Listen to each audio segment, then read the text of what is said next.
नमस्ते दोस्तों, आप सबका एक बार फिर से स्वागत है आपके अपने YouTube चैनल सत्य सनातन में। कल यानी कि शुक्रवार के दिन जो कि आखिरी जुमा था इस रमज़ान का, इसमें इज़राइल के द्वारा मस्जिद अल अक्सा के ऊपर बड़ा हमला किया गया है। इस हमले में तकरीबन 205 लोग बहुत बुरी तरीके से घायल हो चुके हैं और ये सभी के सभी लोग फ़िलिस्तीन से ताल्लुक़ रखते थे। हमारे बहुत सारे मित्रों को नहीं पता होगा कि मस्जिद अल अक्सा क्या है। मक्का और मदीना के बाद में मस्जिद अल अक्सा का तीसरा स्थान आता है इस्लाम में, जो कि मुसलमानों में बहुत पवित्र और महत्वपूर्ण स्थान माना गया है। लेकिन यह इस समय पर यरूशलेम में है और यरूशलेम इज़राइल में है। इज़राइल में यहूदियों का शासन है और यहूदी इस्लाम से बेहद नफरत करते हैं, क्योंकि पूरे यूरोप से यहूदियों को निपटाकर एक छोटे से टुकड़े तक सीमित कर दिया गया है और उस देश का नाम है इज़राइल।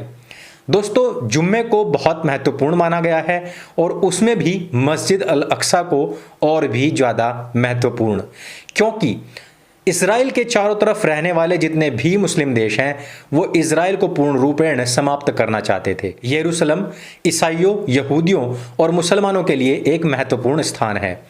ईसाइयों से छीन कर मुसलमानों ने इसको अपना महत्वपूर्ण स्थान बताया और यहाँ तक कि ये भी बताया जाता है कि जब इस्लाम के नबी मोहम्मद ने मिराज की यात्रा की थी तो वो भी मस्जिद अल अक्सा से ही स्टार्ट की थी।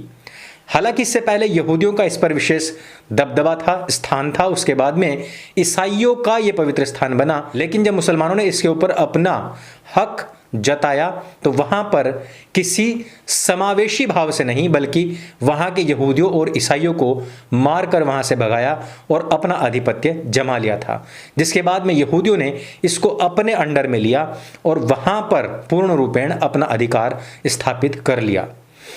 भारत के परिप्रेक्ष्य में इसको समझने की कोशिश करते हैं।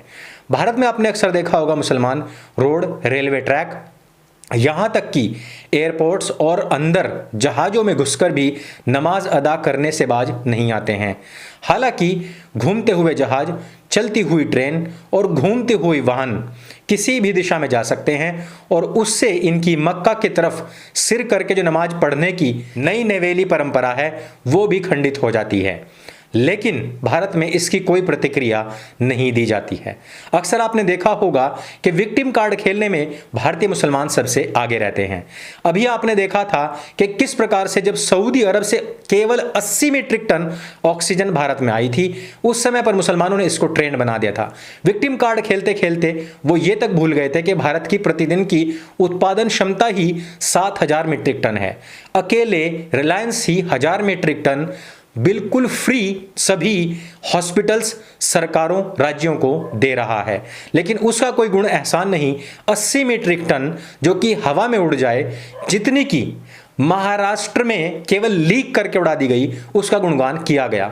विक्टिम कार्ड खेलने में और भी आगे बहुत सारे फेक अकाउंट्स ने एक और खबर चलाई कि किस प्रकार से सऊदी अरब के द्वारा भेजे गए ट्रक्स के ऊपर रिलायंस के स्टिकर चिपका दिए गए और उसके पीछे सऊदी अरब का जो झंडा है जिस पर ला इलाहा लिखा हुआ है उसको ढकने का प्रयास किया गया।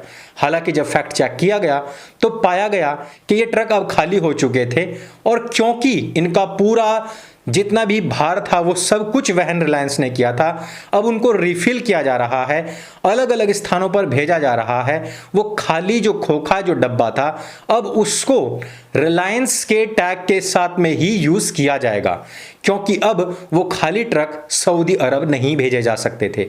लेकिन आज भी इसी बात को लेकर के भारतीय मुसलमानों ने बड़ा हो हल्ला मचाया।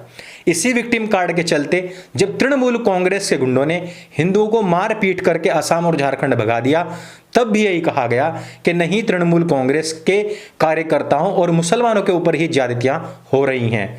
आपने भारतवर्ष में देखा होगा कि छोटी छोटी बातों के ऊपर मामले यूएन तक पहुंचाने वाले मुसलमान आज इस बात का मातम मना रहे हैं कि क्यों फ़लस्तीन के मुसलमानों के ऊपर इज़राइल के लोगों ने हमला कर दिया है। दोस्तों, इज़राइल इस मामले में बहुत ही स्पष्ट है।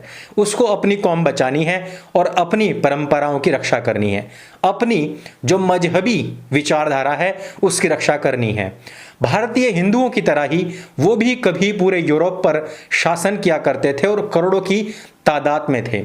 जब वो मुसलमानों के द्वारा मारे जा रहे थे तब वो भी यही कहते थे कि हमारा मूसा आएगा और हमारी जान बचाएगा। लेकिन मरते मरते जब वो केवल कुछ लाखों में ही रह गए तब उन्होंने हथियार उठाया और उन्होंने विश्व को अपनी ताकत दिखाई। भारत में अभी 80 करोड़ हिंदू हैं, लेकिन अभी भी उनके अंदर की कायरता मरी नहीं। वो अभी भी उसी लेवल पर जिंदा है जो कभी यहूदियों के अंदर जिंदा हुआ करती थी। भारतीय हिंदू जिस प्रकार से हर राज्य में पिट रहे हैं, उनको यहूदियों से सीखने की आवश्यकता है। आज मानवाधिकार आयोग हो या फिर यूनाइटेड नेशंस हो, इजराइल किसी से डरता नहीं। वो अपने अधिकारों की रक्षा के लिए सीधे शूट एंड साइट कर देता है। आप लोगों को ये बात जानकर हैरानी होगी कि जहां भारतवर्ष में रोड, ट्रेन ब्लॉक करके, रेलवे ट्रैक्स ब्लॉक करके नमाज पढ़ी जाती है और बाकी सब लोग उस तमाशे को देखते रहते हैं। आपने देखा होगा किस प्रकार हिंदुओं के रिचुअल्स पर हिंदुओं को बदनाम किया गया कि वो सुपर स्प्रेडर हैं, लेकिन मुसलमानों के द्वारा अभी भी भीड़ मजमा लगाकर नमाजें पढ़ी जा रही हैं। उसमें कोई मास्क नहीं लगाया जा रहा, तब भी भारत में कोई भी बोलने वाला नहीं। लेकिन इजराइल ऐसा नहीं करता है। मस्जिद अल अक्सा में जिस समय पर नमाज के बाद दंगे भड़काने के प्रयास किए गए, इजरायली फौज ने उसी समय पर ही हमला बोल दिया था, क्योंकि उनका नियम है कि इससे पहले कि दंगे हों और हमारे लोगों को मारा जाए, इससे पहले कि नफरत को उगला जाए और इससे पहले कि आग लगाई जाए, ऐसे लोगों को तुरंत ही 72 हुरों के पास भेज देना चाहिए। भारतवर्ष में इस तरीके की कोई भी नियमावली नहीं है। यहाँ की सरकार इस तरीके से कार्य नहीं करती है और यही अफसोस है कि 80 करोड़ जब 1 करोड़ के आसपास बचेगा, कहीं ऐसा ना हो कि तब कोई छोटा सा टुकड़ा भी लेने के लिए इनको अपनी जानों की बाजी लगानी पड़े। आज भारत को, हिंदुओं को, हमारी सरकार को इजरायलियों और यहूदियों से सीखने की आवश्यकता है कि अपनी नस्लें और अपनी फसलें, अपनी मान्यताएं और अपने पूज्य स्थान किस प्रकार से बचाए जाते हैं।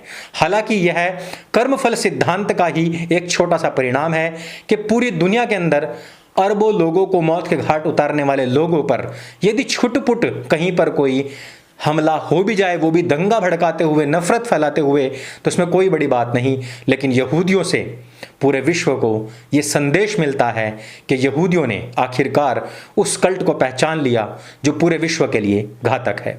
आपकी इस पूरी की पूरी प्रक्रिया पर क्या प्रतिक्रिया है, नीचे हमें कमेंट करके जरूर बताइएगा। आप इस विषय में और क्या जानते हैं वो भी नीचे कमेंट करके अवश्य बताइएगा। यदि ये वीडियो आपको अच्छी लगे और जानकारी से भरपूर लगे तो सबके साथ में स्प्रेड अवश्य कीजिएगा, शेयर अवश्य कीजिएगा। सत्य सनातन को सब्सक्राइब करना ना भूलिए। मेरे संग बोले सत्य सनातन वैदिक धर्म की जय। जय हिंद, वंदे मातरम।